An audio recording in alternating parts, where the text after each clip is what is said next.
Mənim qədələrim və nəticələri. Axır ki, qarlı dağlar aşaraq, çox ellər dolaşaraq, nəhayət ki, sizin görüşünüzə gəldim. Bax, qal qız balamla sizin sovqat da gətirmişəm. Uşaqlar, düzünü deyim ki, bu tezliklə sizin məktəbə gəlməyəcəkdir. İlk səfərim başqa məktəbə idi. Yolum isə sizin məktəbdən keçirdi. İçəridən eşitdiyim musiqi məni buraya gətirməyə məcbur etdi. Uşaqlar elə gözəl oxuyurdular ki, düzü bayaqki musiqinin təsirindən çıxmamışam. Deyirəm, qarqız, bir musiqi səslənsəydi, biz də biraz dinlərdik. Nə deyirəm? Buyursunlar uşaqlar. Şaxta baba sizə hədiyyələr gətirir. Darıxma, qarqız. Görürəm, uşaqlar da bizə hədiyyələr hazırlayıblar. Qoy əvvəlcə onlar təqdim etsinlər, sonra biz. Nə deyirəm? Buyursunlar uşaqlar.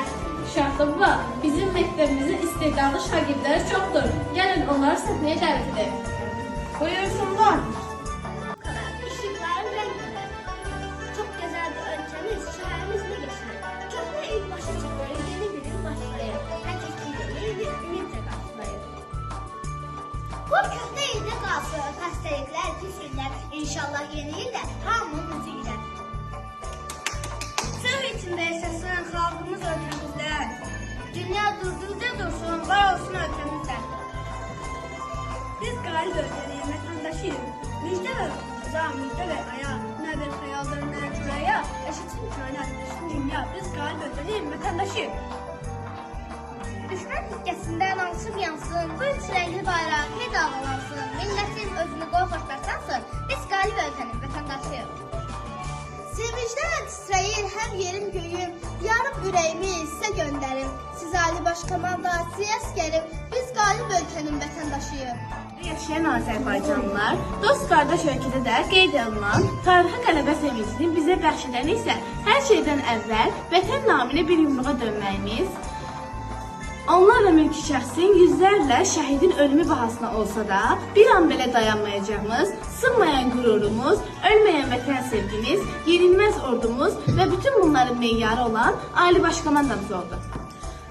Sən yenidən doğuldun, bugün sənin günündür. Bugün bizim günümüz, bugün mənim günümdür. Haqq ədalət nişanı, qanadlanır bayrağım. Bugün bütün dünyada dalğalanır bayrağım. Tüm Türk dünyasının üzü gülür bugün də. Biz zəfər qazanmışıq, sevinir ayda, gündə. Ali Baş Komandanın dincəlmədiyi bir anda hər bir əskər olub dəmir yumruq olanda. Bütün dünya gördü ki, haqqın öz divanı var. Şəhidlər alqanıyla böyük tarix yazdılar.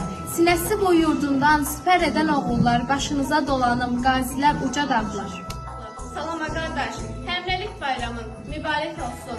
Yetər səklənmişik, gəl olaq seydaş, həmrəlik bayramın mübarək olsun.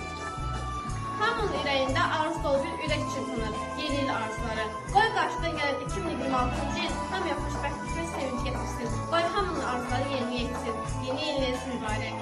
Kimi ağ qar ilə